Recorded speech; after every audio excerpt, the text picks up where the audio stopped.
Hello everybody, and in today's video I'll be teaching you how to get unbanned from DoorDash. So let's get started. The first step you'll have to do is to go to settings and now scroll down and click on general. Now in general click on iPhone storage. From here find and click on the DoorDash app. Once you're on the screen you have to click on offload app. Now this will clear cache files and now reinstall app will pop up.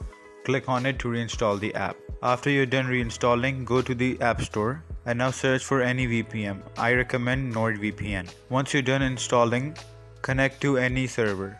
Once connected, try to log into your DoorDash account. It will help you bypass the DoorDash ban. If this doesn't work, then you have to try another solution. To do that, go to the customer support of DoorDash on help.doordash.com. From here you can contact the DoorDash officials and explain them your situation, and hopefully they will get your account unbanned. And there you go. If you guys found this video helpful, make sure to leave a like and subscribe to our channel. I'll see you all in the next one. Goodbye.